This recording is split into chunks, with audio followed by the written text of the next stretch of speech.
ഈശോമിശിഹായിലെ പ്രിയപ്പെട്ടവരെ, ഇന്ന് നമ്മൾ ധ്യാനിക്കുന്നത് 74-ാമത്തെ സങ്കീർത്തനമാണ്.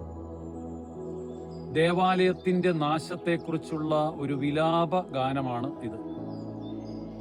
എന്നാൽ തകർച്ചകളുടെ നടുവിലുള്ള വലിയ പ്രാർത്ഥനയാണ് ഈ സങ്കീർത്തന ഭാഗം.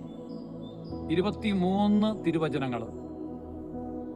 തകർന്നു കിടക്കുന്ന ദേവാലയത്തെ കണ്ടുകൊണ്ട് ജനം വിലാപം നടത്തുന്നു. ഒപ്പം അവര് സ്രഷ്ടാവായിട്ടുള്ള ദൈവത്തെ ഓർത്ത് നിലവിളിക്കുകയും ചെയ്യുന്നു. അവരുടെ പ്രാർത്ഥന ഇങ്ങനെയാണ്: ദൈവമേ, ഞങ്ങളുടെ പ്രാർത്ഥനകളുടെ മേൽ അവിടുന്ന് അനുഗ്രഹം വർഷിക്കണമേ. ദൈവജനത്തിന്റെ പ്രാർത്ഥനകൾക്ക് മറുപടി നൽകുന്ന ഒരു സങ്കീർത്തനം കൂടിയാണ്. ജനം ഇപ്രകാരം ചോദിക്കുന്നു: ദൈവം എന്തുകൊണ്ടാണ് ഞങ്ങളുടെ പ്രാർത്ഥനകളിൽ ഇടപെടാത്തത്? ദേവാലയത്തിന്റെ നാശം, ദൈവജനത്തിന്റെ ദുരവസ്ഥയും ഈ സങ്കീർത്തനത്തിൽ ഉടനീളം എടുത്തു കാണുന്നു. പഴയ നിയമ ജനതയുടെ കഷ്ടതകളുടെ ഒരു ചരിത്രമാണ് ഈ സങ്കീർത്തനം പ്രതിപാദിക്കുന്നത്. പരിത്യക്തതയുടെ നടുവിലായിരിക്കുമ്പോഴും പ്രത്യാശയുടെ അടയാളമാണ് പ്രവാചകരിലൂടെ ദൈവം നടത്തുന്നത് എന്ന് സങ്കീർത്തകൻ പറയുന്നു. പുതിയ നിയമത്തിൽ ദൈവജനമാണ് ദേവാലയം.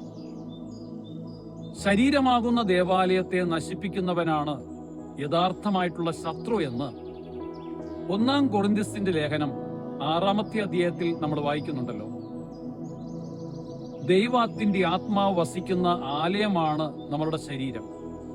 നമുക്കിങ്ങനെ പ്രാർത്ഥിക്കാം ഇന്നത്തെ ദിവസം: കർത്താവിന്റെ ആലയമായിട്ടുള്ള നമ്മളുടെ ശരീരങ്ങളെ പരിശുദ്ധവും പവിത്രവുമായിട്ട് കാത്തുകൊള്ളുവാനായിട്ട് ഞങ്ങളെ അനുഗ്രഹിക്കണമേ. ഈശോയെ, ഞങ്ങളുടെ ശരീരത്തിന്റെ ചിന്തകളിലും പ്രവർത്തനത്തിലും വലിയ വിശുദ്ധി കാത്തു സൂക്ഷിക്കുവാൻ ഇന്ന് ഞങ്ങളെ അനുഗ്രഹിക്കണം. ഞങ്ങളുടെ ശരീരത്തിന്റെ മഹനീയത ഞങ്ങൾ തിരിച്ചറിയുന്നു. അത് നിനക്ക് തിരിച്ചു തരുവാനായിട്ടുള്ള ഒന്നാണ് എന്നുള്ളത് ഞങ്ങളെ ബോധ്യപ്പെടുത്തണം. ഞങ്ങളുടെ ശരീരം ദൈവത്തിന്റെ ആലയമാണെന്നുള്ള ബോധത്തിൽ ജീവിക്കുവാൻ ഇന്ന് ഞങ്ങളെ ശക്തിപ്പെടുത്തണമേ. ദൈവം സമർത്ഥമായിട്ട് നമ്മളെ അനുഗ്രഹിക്കട്ടെ. ആമേൻ.